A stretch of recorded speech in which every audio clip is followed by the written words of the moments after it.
Merci Christian. Et bonjour à tous. Effectivement, je m'appelle David, je suis membre ici. Et je vois plusieurs visages que je connais moins bien, donc bienvenue à chacun, chacune. Et, je travaille à l'Institut biblique de Genève.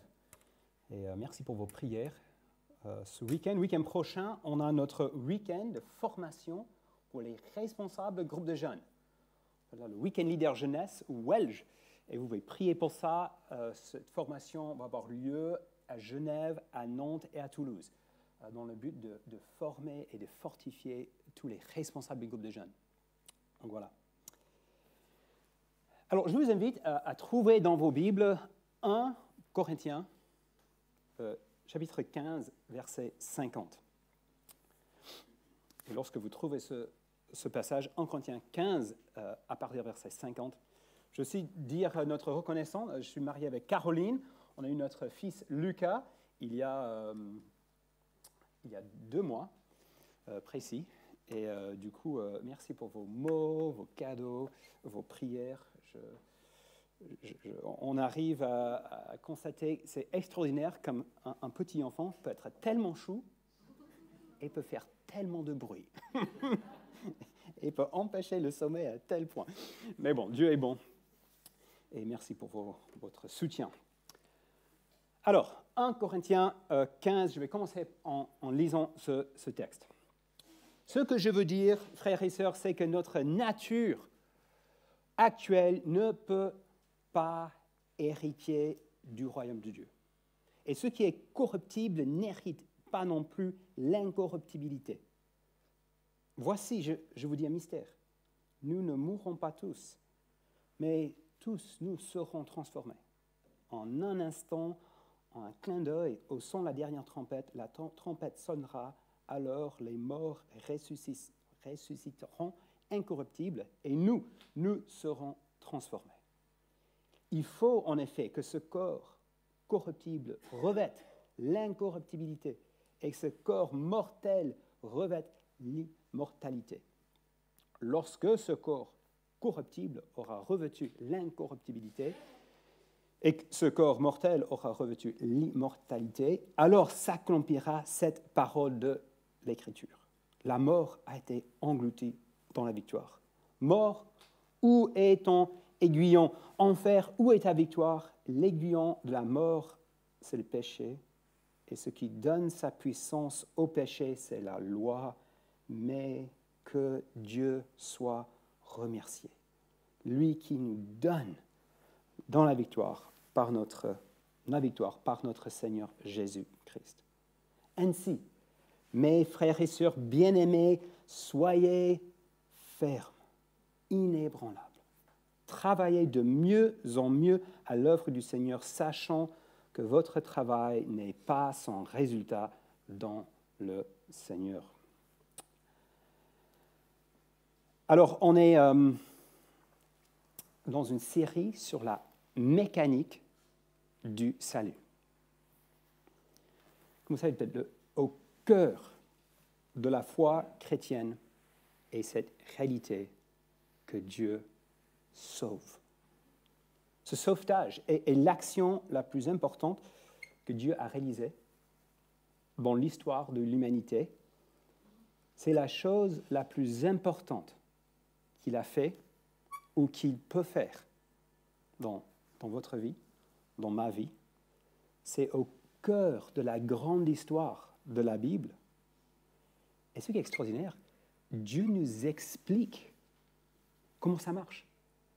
Alors, pas tous les détails, mais Dieu nous explique différentes étapes de comment il nous sauve. Et si on ne s'intéresse pas à cette question, on est un peu dans la superficialité, non? De ne pas s'intéresser à cette action si importante. Et du coup, nous avons pris du temps à creuser ça. Et on a regardé qu'il y a différents aspects, différentes facettes de ce que Dieu fait. Et les différents aspects sont connectés. Et même, certains théologiens parlent d'une chaîne. En fait, ils s'inspirent d'un verset en Romains, chapitre 8, il parle de cette chaîne d'or, de ce que Dieu fait dans la vie de quelqu'un qui sauve. Je lis, hein. Et ce qu'il, Dieu, a prédestiné, les a aussi appelés. Et ce qu'il a appelés, il les a aussi justifiés. Et ce qu'il a justifiés, il les a aussi glorifiés. Vous voyez pourquoi on appelle ça une chaîne? Parce que ces aspects sont connectés. Si Dieu a fait cette action d'avoir connu d'avance et ensuite prédestiné, ensuite appelé, ensuite justifié et ensuite glorifié, voilà le projet de Dieu de salut. Et du coup, on avait regardé plusieurs choses. Et ce matin, je vous propose qu'on regarde cette dernière étape, qui est quand même extraordinaire parce que c'est la dernière, la fin. Il les a aussi glorifiés. Et ce qui est extraordinaire ici, Paul, il utilise le verbe au passé. Hein. Il les a aussi glorifiés, même si quelque chose pour nous aujourd'hui, à l'avenir. En fait, c'est tellement sûr. Après tout, c'est une chaîne. C'est une chaîne forte qui ne peut pas être brisée. Paul est tellement sûr que cette étape de glorification va arriver qu'il peut parler même au passé. Comme vous les jeunes, vous avez tellement bien maîtrisé l'examen qui arrive la semaine prochaine, tu dis, c'est fait. C'est fait. Cet examen, il arrive demain, mais boum, c'est fait. Et Dieu dit, c'est fait. Alors, c'est quoi? Et c'est ça que j'aimerais avec vous. Je pose quatre questions. Qu'est-ce que la glorification? Comment on peut y croire? Qu'est-ce que ça change? Et dernièrement, en conclusion, qui est concerné? Du coup, qu'est-ce que la glorification? Alors, et si vous creusez dans le mot glorification, vous ne l'avez pas trouvé, au moins dans la traduction seconde 21. Si vous, alors le mot veut dire le rendre glorieux, ou c'est le nom du verbe glorifier. Et si vous cherchez glorifier, vous allez découvrir que c'est un concept un peu compliqué. Et en fait, les théologiens parlent de trois types de glorification. Il y a Dieu, il y a l'homme qui glorifie Dieu. Nous vivons pour sa gloire aujourd'hui. Une chose. Deuxième chose, c'est Dieu qui se glorifie. Dieu qui glorifie Dieu. Dans la création, Dieu manifeste sa gloire, par exemple. Et puis, une dernière réalité, c'est quand Dieu qui glorifie l'homme. Et c'est dans ce sens que j'aimerais regarder avec vous. Et pas sûr qu'on pense beaucoup à cette idée qu'un jour Dieu va nous glorifier. Alors, et même si Paul, dans le texte que je viens de lire, il ne parle pas de la glorification, il n'utilise pas ce mot, il parle de la réalité. Et c'est extraordinaire, on ne peut pas tout creuser dans ce passage tellement riche, mais essayons de comprendre un peu le sens. Alors, j'espère que vous avez vos Bibles toujours ouvertes, verset 50. Ce que je veux dire, frère, c'est que notre nature actuelle ne peut pas hériter le royaume de Dieu. Et de nouveau, ce qui est corruptible ne peut pas hériter l'incorruptibilité. Et verset 21, nous serons transformés. Et du coup, par d'une transformation, à la fin, le jour où on est devant Dieu, on peut donner une définition de la glorification. La glorification est la transformation glorieuse du chrétien par lequel il devient corps et âme conformes à Jésus-Christ. Une première définition. Il faut, vous avez constaté, il faut qu'on soit changé pour hériter le royaume de Dieu, pour être dans la présence de Dieu. Vous avez déjà eu l'expérience d'avoir mal compris une invitation pour une fête, une soirée, en termes de tenue vestimentaire? Vous avez une invitation, ouais, c'est une fête, c'est un swim party, on va faire un truc à la piscine, ok, vous êtes dans la tête, du coup vous mettez en maillot de bain, tac, avec les sandales, tac, et vous arrivez, ting, vous sonnez la porte s'ouvre. En fait, ce n'est pas un swim party, c'est un chic party.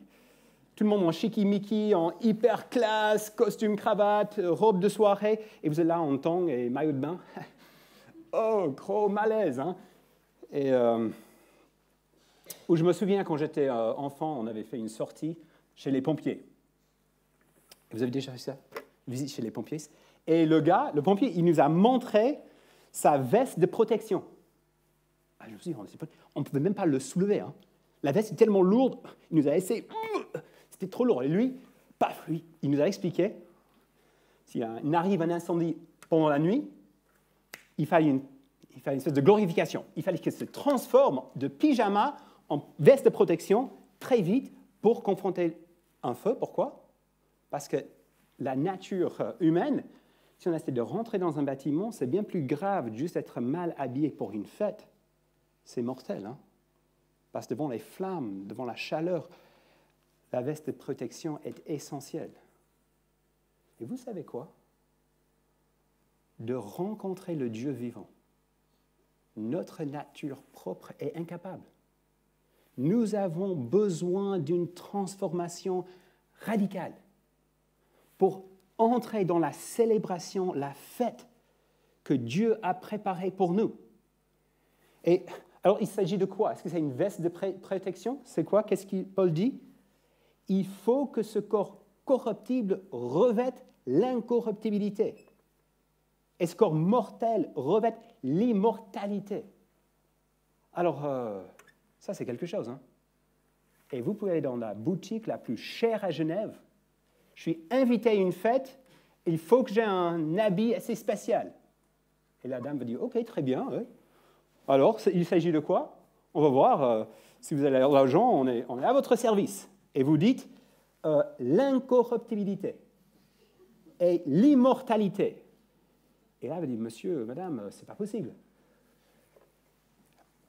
C'est une transformation. C'est pas juste une petite protection, hein, c'est plus comme la chenille qui doit vivre une transformation radicale pour pouvoir le voler dans les arbres, dans le ciel. C'est une transformation de notre nature. Et c'est ça, Paul dit, Dieu a le projet de le faire pour chaque chrétien. Alors, il s'agit de quoi? Il s'agit d'une transformation de notre corps. Juste remonter au verset 42, là, Paul va comparer ce que Dieu va faire par rapport à notre nature actuelle. 42, le corps, il est semi-corruptible. Il est ressuscité incorruptible. La différence. Notre corps aujourd'hui, qui sont corruptibles, ou après 43, il est méprisable. En plus, il est semé faible de force naturelle et ensuite on sera transformé, pas méprisable mais glorieux, pas faible mais force, pas naturelle mais spirituelle. En fait, cette transformation est tellement radicale que Dieu peut même le faire avec un corps qui est mort. Je pense qu'il parle de la résurrection. Dieu qui va changer, soit si on est en vie, ou soit si on est déjà décédé, Dieu va radicalement changer notre corps. Et je pense qu'il ne s'agit pas uniquement de notre corps. Je pense qu'on parle du corps parce que c'est la chose la plus faible devant un Dieu de gloire. Et vous savez, cette transformation est complète. On va ressembler parfaitement à Jésus après sa résurrection. On va être glorifié comme lui. C'est-à-dire, nos corps vont être changés, mais aussi notre être intérieur. Tout notre intérieur va être transformé, changer nos émotions, nos attitudes. Ce sera un changement de notre caractère. Plus de péché, plus de tentation, et en même temps une entière liberté. Je sais, une fois, j'ai discuté avec un missionnaire qui œuvrait en Afghanistan. J'étais impressionné. Il a passé des années en Afghanistan et je lui ai posé, je pense que c'est dans une interview, quelqu'un lui a posé la question, alors vous, qu'est-ce qui est l'aspect plus difficile dans ce ministère? Il a réfléchi, il nous a dit, mon propre péché. C'est fort, hein? Ce n'était pas d'aller là-bas, ce n'était pas l'apprentissage de la langue, ce n'était pas la difficulté de la vie là-bas, mais il s'est rendu compte que le combat dans sa vie était avec son propre péché. Et on le sait aussi, avec une certaine, plus de maturité dans la vie chrétienne, on se rend compte à quel point le péché nous colle à la peau et c'est difficile. Et un jour, nous serons libres, transformés, parfaitement. C'est une transformation de nos blessures et nos souffrances. Vous savez, les souffrances ne vont pas ternir ou minimiser cette gloire à venir, cette transformation. Vous vous souvenez quand Jésus est ressuscité, lui le modèle, il est venu vers ses disciples en Jean 20, et je lis, il leur dit que la paix soit avec vous après sa résurrection. Que la paix soit avec vous. Après avoir dit cela, il leur montre ses mains et son côté. Là où les clous avaient percé. Regarde. Et ce n'était pas une source d'honte. La glorification, ce n'est pas un projet un peu bricolé de réparer plus ou moins bien ce qui était cassé. Jésus dit, regarde. Les pires souffrances sont maintenant une source de gloire, de fierté. Les souffrances ne vont pas diminuer notre glorification d'une manière glorieuse, elles vont l'augmenter. Elles vont rendre cette victoire encore plus glorieuse. Paul dit même, nos légères difficultés du moment présent produisent pour nous, au-delà de toute mesure, un poids éternel de gloire. Waouh! Et en dernier, cette glorification, on va aimer Dieu parfaitement. Vous avez noté quand je lisais à la fin de ce verset 26, Paul dit, et ce qui donne sa puissance au péché, c'est la loi. Et c'est le lien entre la mort et le péché et la loi. Alors, Jésus a dit quoi? Ce n'était pas le plus grand commandement au cœur de la loi? C'est aimer Dieu, le Seigneur ton Dieu, de tout ton cœur, de toute ton âme et de tout ton esprit. Est-ce qu'on est là? Comment vous avez vécu cette semaine devant nous? Est-ce qu'on aime Dieu tout le temps, avec tout notre cœur, toute notre âme, toute notre force? Difficile. Et c'est là au cœur de cette gloire. On va être libéré de notre péché et on va aimer Dieu et on va trouver en Dieu notre joie et notre bonheur et ce serait naturel, ce qui n'est pas toujours le cas ici. Du coup, c'est des sacrés vêtements. Une sacrée transformation un jour qui est pour nous. Et vous savez, je trouve ici, je m'adresse aux jeunes, il y a énormément de pression, je trouve dans la société aujourd'hui, d'être glorieux sur le plan humain aujourd'hui. Ce n'est pas quand même avec les réseaux sociaux, avec autant de photos, avec autant d'Instagram, avec les publicités qui montrent souvent les personnes bien retouchées par Photoshop, plus glorieux que la moyenne. Tout ça, c'est rien par rapport à ce que vous attend. Ce moment, cette transformation, si vous pouvez voir votre avenir, si toi tu pouvais voir ta personne glorifiée, tu serais fortement tenté de l'adorer de suite. D'ailleurs, Jésus dit, on serait comme les anges dans les cieux, et dans l'Apocalypse, quand l'ange explique l'avenir, l'apôtre Jean, qui avait une bonne théologie, il se met à genoux pour adorer l'ange. Et l'ange dit, mais non, il ne faut pas m'adorer, c'est adore Dieu. Et je pense que si on savait, juste un petit aperçu de notre avenir, on sera bouche bée devant la gloire qui sera la nôtre devant Dieu. C'est votre avenir. C'est le plan de Dieu pour notre avenir en Christ. Alors, ça m'amène aux deuxième question. Et ça, c'est comment peut-on y croire? Est-ce que c'est logique de croire? On s'est traîné dans la société, il faut être optimiste, et toujours bien dire « ça va être bien à la fin ». Alors, mais c'est logique?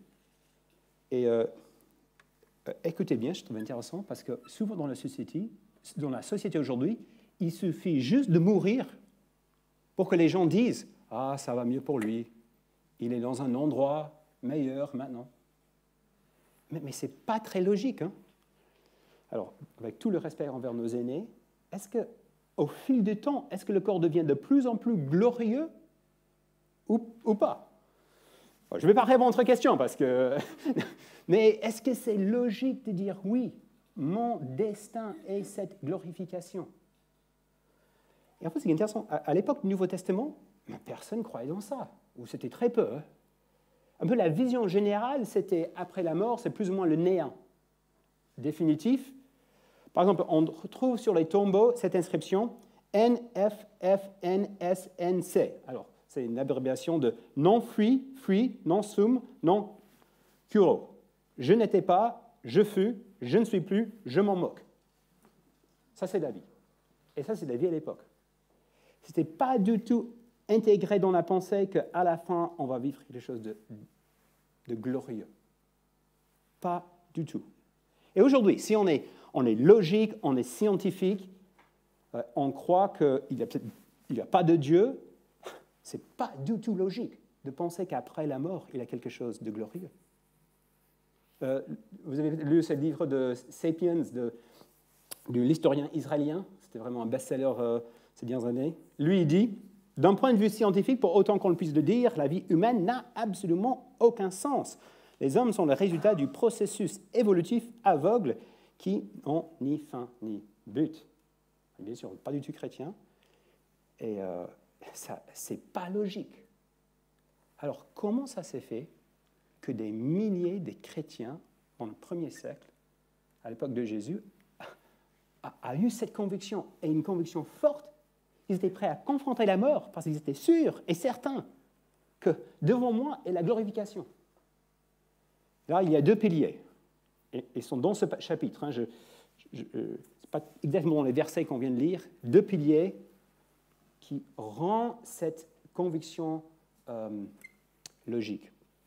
Premier pilier, c'est un projet du Dieu créateur. Finalement, notre vision de la fin des temps est similaire à notre vision des origines. Si on est juste un processus, comme il dit, le résultat de processus évolutifs aveugles, ça ne nous donne pas beaucoup d'espérance pour après la mort, non? Mais si on est projet d'un Dieu créateur, c'est toute cette création vient de lui.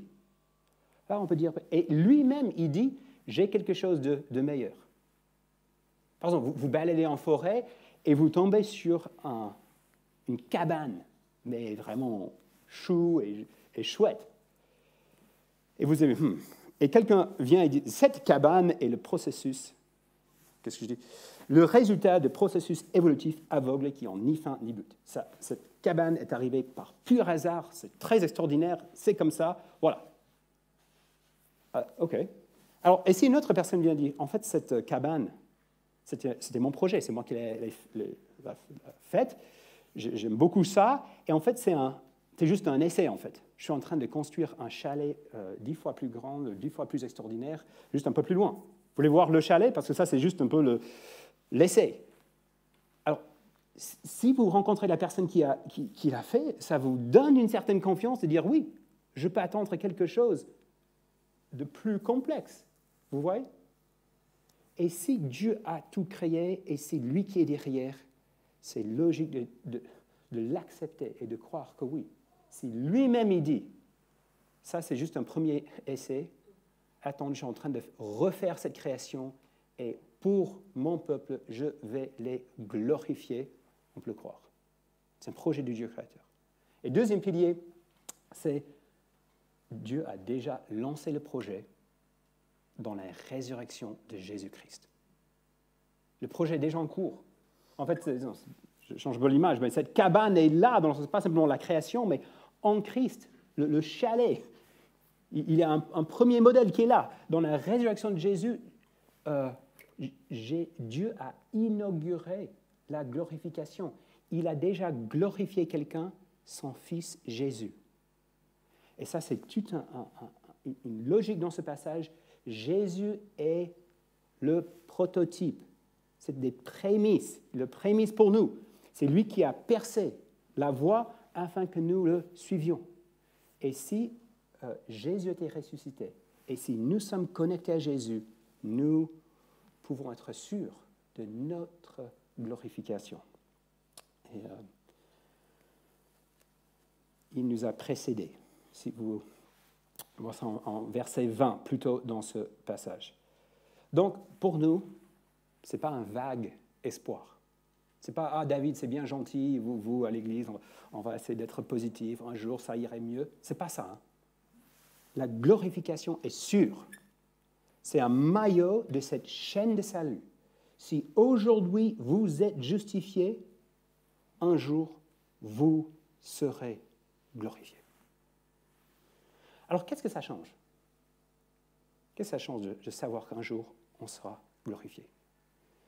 Et c'est vrai, parfois un peu dans le milieu chrétien, il y a certains qui disent « Oui, c'est bien, au ciel, je suis sauvé, j'ai fait la prière et j'ai un peu mon billet, mon ticket pour le ciel. Mais maintenant, je veux bien vivre ma vie et je veux faire ce que je veux et du coup, je vais pas trop en penser, hein, parce que j'ai mon billet dans mon porte-monnaie, etc., dans mon cœur et je ne peux plus vraiment avoir des soucis par rapport à ça. » Et c'est intéressant que Paul dit exactement le contraire ici. Paul dit, si on capte vraiment notre espérance et notre future glorification, ça nous change maintenant, ça nous donne une nouvelle motivation. Et c'est quoi? Regardez avec moi verset 28. « Ainsi, mes frères, soyez fermes, inébranlables, travaillez de mieux en mieux à l'œuvre du Seigneur. » Intéressant, hein? Si on connaît notre avenir, si on sait qu'on sera glorifié, ça nous aide à être fermes.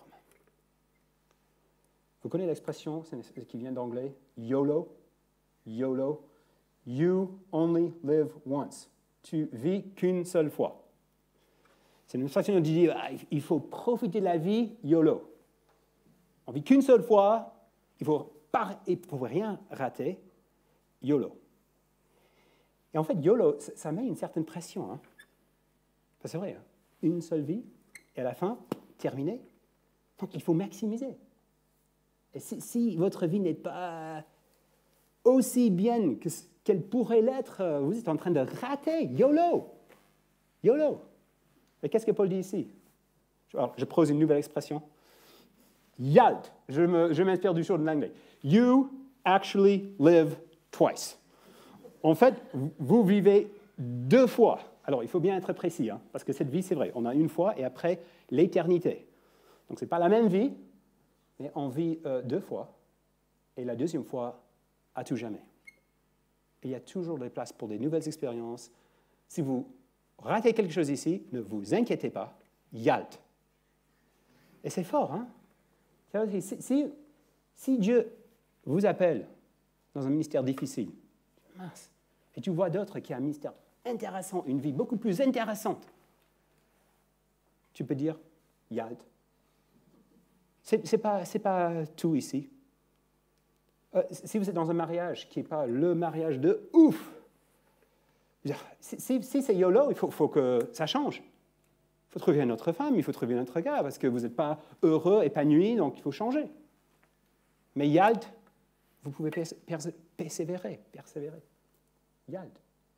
Ou si Dieu vous appelle, peut-être en mission, quelque chose de difficile, ou de faire des sacrifices, YALT. Il y a beaucoup moins de pression, et selon ici, qu'est-ce que Paul dit? Ça nous donne une fermeté. YALT, soyez fermes. Et même plus fort, un autre mot, inébranlable. Parce que lorsqu'on est confronté avec des souffrances, des choses inattendues, des choses qu'on n'a pas imaginées, que Dieu place dans notre vie, YALT. On est embêté peut-être, il y a une situation personnelle dans votre vie, YALT. La vie, il y a une vie devant vous, une glorification devant vous. La COVID nous a chamboulés, hein? Nous a remis pas mal de personnes en question. Est-ce que c'est YOLO ou est-ce que c'est YALT? Et si vous savez votre avenir, vous pouvez être ferme, inébranlable. Alors, juste pour terminer, qui sera glorifié? C'est important, cette question. Hein? C'est pour qui la glorification? Parce que ce n'est pas pour chaque individu sans exception. Et regardez bien dans verset 57, « Mais que Dieu soit remercié, lui qui nous donne la victoire par notre Seigneur Jésus-Christ. » Là, dans l'optique de ce salut, dans cette chaîne, la glorification est pour ceux qui ont reçu le don de la victoire de Jésus-Christ. Ce qu'Ado nous a expliqué avec la justification. Parce que dans la présent, Dieu ne glorifie pas tout de suite. Le jour où on a plié les genoux, on a accepté le Seigneur dans notre vie, on n'était pas tout de suite glorifié. Mais on était, à ce moment-là, justifié. On était connecté à cette chaîne. Et du coup, je vous pose la question. Êtes-vous justifié? Est-ce que vous savez votre avenir? Vous êtes invité à cette fête.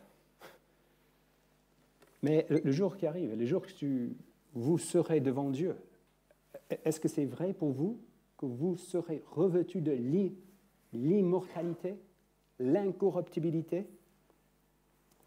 Et je trouve ça extraordinaire. Comment Dieu nous donne cette victoire? Ou comment Dieu a achevé cette victoire? Ouais, Paul est dit clair, il dit « par notre Seigneur Jésus-Christ ». Vous savez, c'est extraordinaire. Jésus a quitté la gloire. Et il est descendu jusqu'à nous, afin que nous serions acceptés par lui et nous serions glorifiés. Philippiens 2 nous dit, Jésus, il s'est dépouillé lui-même, il s'est humilié lui-même en faisant preuve d'obéissance jusqu'à la mort, même la mort sur la croix. Jésus sur la croix, c'était une mort affreuse. Être cloué sur une croix romaine, Jésus était déshonoré. Jésus, le roi de gloire, le fils de gloire, une personne du Dieu trinitaire, il a été déglorifié. Ce mot existe. Il s'est dépouillé de sa gloire pour moi et pour vous. Et c'est comme ça. En prenant nos péchés, en prenant toutes les choses qui nous séparent et qui nous rendent indignes de rentrer dans cette fête éternelle avec Dieu, il les a pris, il les a payés, et maintenant, il nous offre la possibilité d'être réconciliés avec lui, de venir et de savoir aujourd'hui que vous avez une place. Et pas seulement une place, vous avez des habits, un nouveau corps, une transformation glorieuse. Vous pouvez savoir que vous serez glorifiés.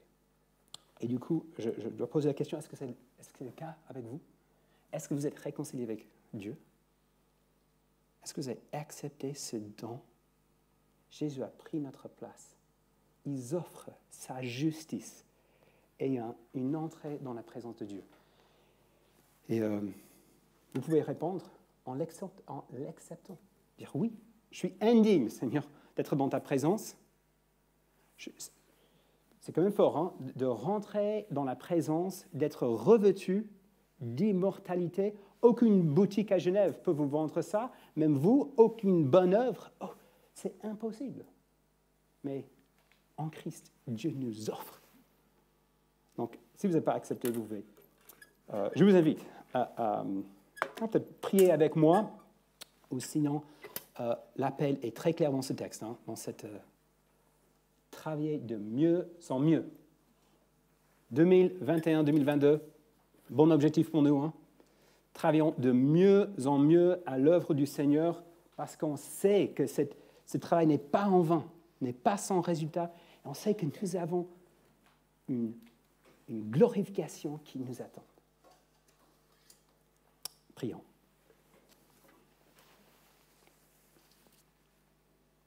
Oui, Seigneur, merci. Sois glorifié pour ce que tu as fait. On veut te dire toute notre reconnaissance pour ce don immense que tu nous as donné en Christ. et cette confiance que nous pouvons avoir. Et Seigneur, si les personnes ici qui ne sont pas réconciliées avec toi, qui ne connaissent pas cette justification qui amène à cette glorification, Seigneur, je prie pour l'œuvre de ton esprit, qu'ils puissent tourner vers toi et accepter, repentir de leurs péchés et accepter ce don. Et Seigneur, aide-nous à travailler de mieux en mieux. On a besoin de toi, on a besoin de ton esprit. Et merci pour sa présence dans nos vies qui nous aide à travailler de mieux en mieux. Et Seigneur, aide-nous à être un peuple marqué par cette espérance. Seigneur, c'est bientôt, un jour, bientôt, nous serions glorifiés devant toi. Quelle espérance glorieuse. Je prie ça dans ton nom. Amen.